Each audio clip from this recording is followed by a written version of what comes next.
বন্ধুরা,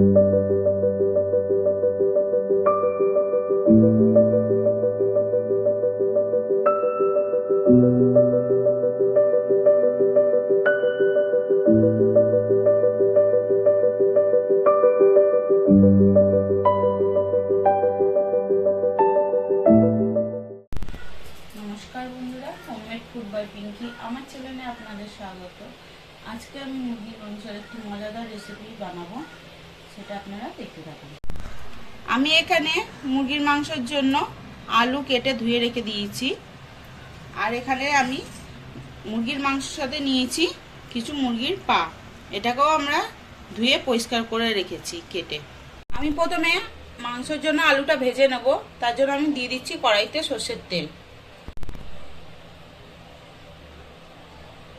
তেলটা গরম হয়ে গেছে, এবার দিয়ে দেবো কেটে রাখা আলু।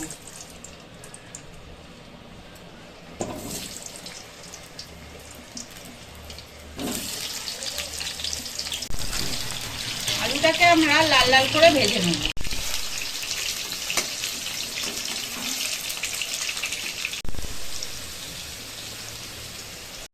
আলুটা ভাজা হোক, ততক্ষণ আমি মাংসের জন্য মশলাটা করে নেব। এখানে আমি দিয়ে দিচ্ছি কুচনো পেঁয়াজ, আর দিয়ে দেব আদা আর রসুন।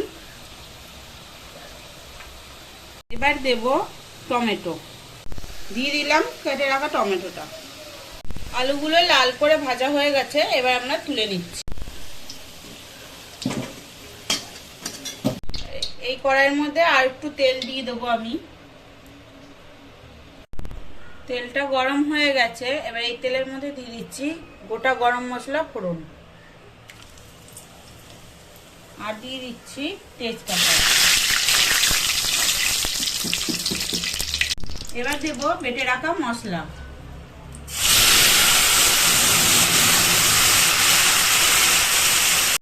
মশলাটা দিয়ে ভালো করে আমরা কষিয়ে নেব।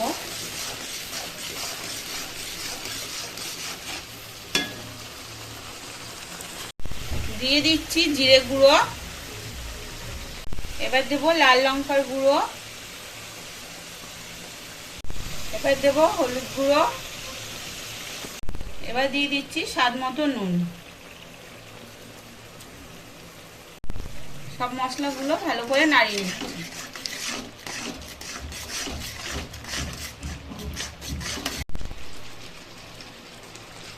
সবকিছু দিয়ে মশলাটাকে ভালো করে কষিয়ে নেব।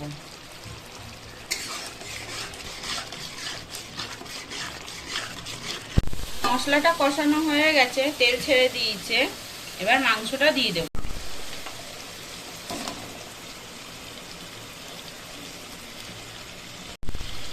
এখানে মাংস আর মুরগির পাগুলো ভালো করে দিয়ে দিয়েছি, এবার আমি কষিয়ে নিচ্ছি।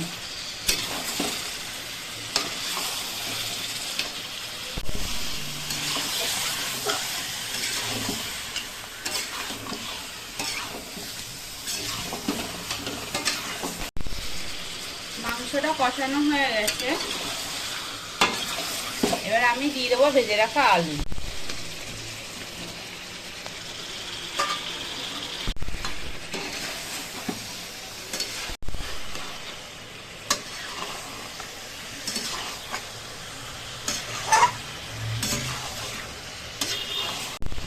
আলু দিয়ে ভালো করে কষিয়ে নিয়েছি, এবার ঝোলের জন্য জল দিয়ে দেবো।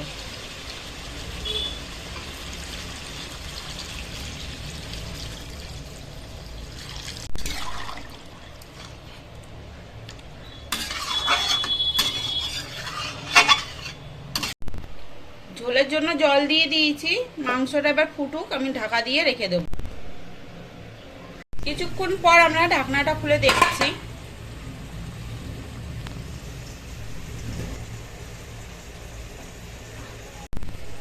এখন আর একটু হবে, আমি ঢাকা দিয়ে আবার রেখে দিচ্ছি। কিছুক্ষণ পর ঢাকা খুলে দেখছি আমরা তরকারিটা।